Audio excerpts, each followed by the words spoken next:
Hall of Famer Al Bernstein on the line on Cofield Company. The one I was going to bring up was actually, it wasn't a good fight or anything, but the Tyson Spinks one where Tyson had punched a hole in the wall and came out with that weird noise. Like there was no music. It was like a weird droning sound.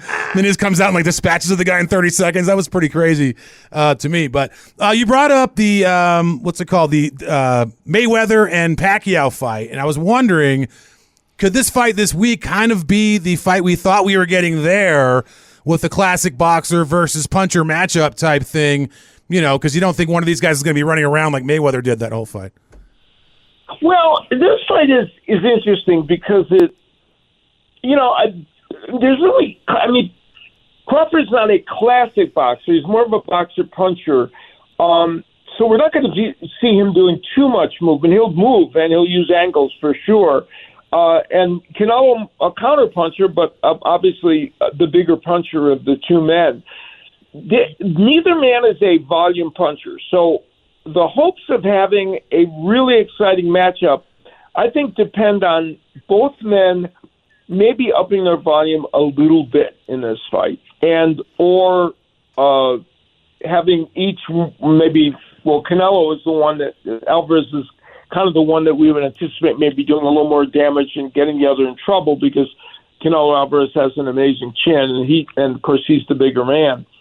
But it's not going to be classic boxer puncher, but we know that for Crawford to win, he's probably not going to win by knockouts. He's going to have to, in effect, outbox Canelo Alvarez. Okay, gut feeling. Is the big guy with the chin going to overwhelm the smaller guy, or is this, as we've seen so many times in the past, when a smaller guy moves up, he kind of schools the big guy? Yeah, well, the question is whether this is going to look like Charlo and Canelo, because Charlo came up from 154. Now, he was a true 154-pounder. He was never in the fight with Canelo Alvarez. I mean, there was just not any moment where it looked like Charlo was challenging him. And some worry that this could be the same as that. I don't know if that's the case. I'm pretty sure that Terence Crawford will be more competitive and be more invested in winning. I don't mean to be I very seldom am this critical of fighters, but Charlo never seemed super invested in winning that fight, honestly. Crawford, I would expect to be more invested. So the smaller fighters coming up have traditionally had a problem against bigger fighters. Roy Jones Jr. was the exception when he moved up to heavyweight. So the onus is on Crawford to show that he can, deal with the bigger size and the better power and the more physicality of Canelo Alvarez. Al, we're as interested in the boxing as much as you're singing. You've got another engagement this week. Are you doing Thursday at the Tuscany? Yeah, I like to do music shows before these big fights, and we will be doing a show Thursday night at Suites and Casino, Piazza Lounge. We'll do music, boxing trivia, give some prizes away. And I got a new wrinkle for this one. Layla McCarter, who I'm sure you guys know, an iconic woman boxer who is rated the number 10 top woman of all time by Ring Magazine.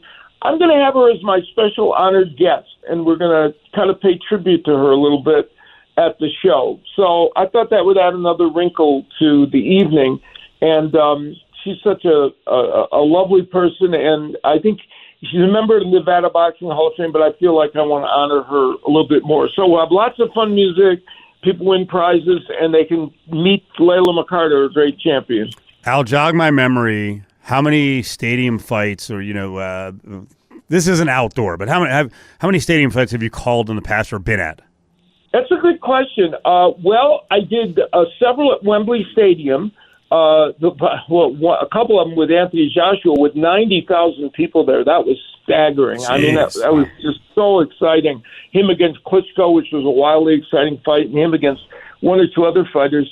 So that I did. The funny thing is, this one's indoors, what you said. I'm not a fan of outdoor boxing. I feel like it's, the only reason to do outdoor boxing is that you can put 50 or 60 or 70,000 people or more in a stadium for a fight. Otherwise, I just think with the elements and all the rest of it, it's not worth the trouble.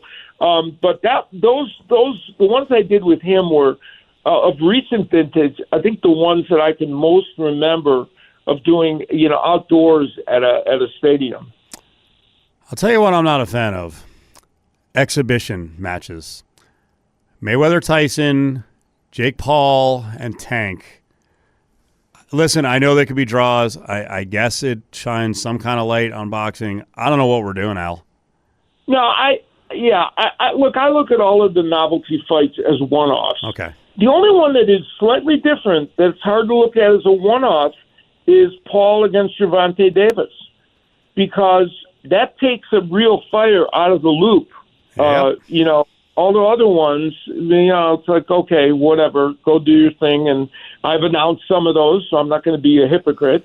But, they can be fun, and that's fine. I don't think there's anything inherently wrong, except, number one, it doesn't represent boxing. And number two, when it takes a real boxer out of circulation, I think you have a right to criticize it. Al, where can people find stuff that you're doing this week in terms of analysis? I know you're doing a lot of interviews, so everyone should look on social media for all the stuff that you're doing on shows like this, but where else?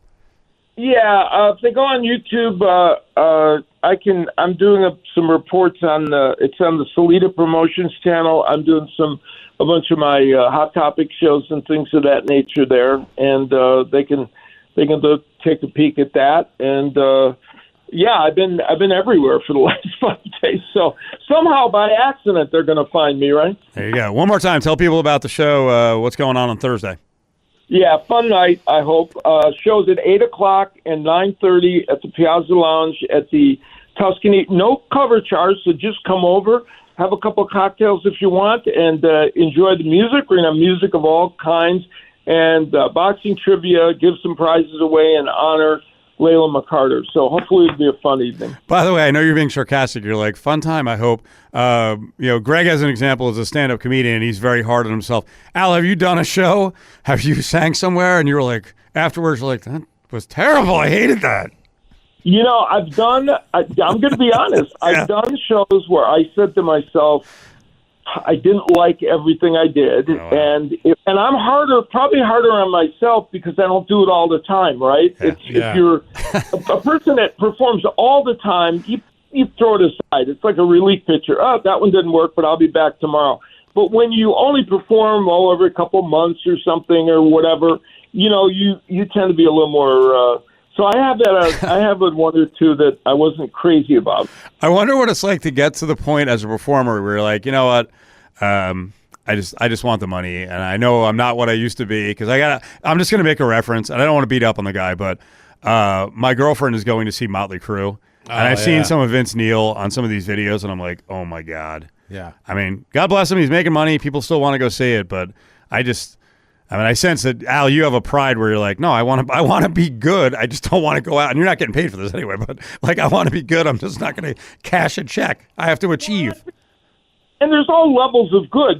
Maybe you're a performer that, you're older and you're doing your thing. And, you might not be exactly. The Eagles are a perfect example. The Eagles are not the same people they were 35 years ago, but they're doing a really good job. And that's good enough, So You would hope that everybody that does something, they want to be at least as good as they can be. And if you reach the point where I've talked about this in terms of boxing broadcasting. I mean, I love doing broadcasting. I still get asked to do it. I prepare as diligently as I ever have. If I felt like I was not doing it well, I'm being really honest, I would stop doing it. Yeah. Well, not everyone does that. Not everyone says that. I'll bring up another musician. I was down in Cabo like a couple months ago, and Sammy Hagar's got his Cabo Wabo down there, and they're going to do a big birthday celebration. He'll be 78 in October, and I saw him when he was like 75, and he's still awesome. Like, I cannot believe he does what he does. That's amazing. Yeah, because that's another thing. Depending on the genre you're doing, it is harder to be really good at an older age. So that's pretty remarkable. And I think we marvel at people that can do things. And I think it's kind of self-awareness, isn't it? I feel like sometimes 78 is like the new 55, but I'm 55 and I feel 78, so I don't know what the hell's going on right now. I don't know what's happening. You know what? That is a very Cofield-esque line. Yeah, there you go. That's classic Steve Cofield. Thank you, Al. Thank you. All right, Al. Thanks for coming on. I know you're really busy, and we appreciate the breakdown of the fight and the fight history. Always good to be with you guys.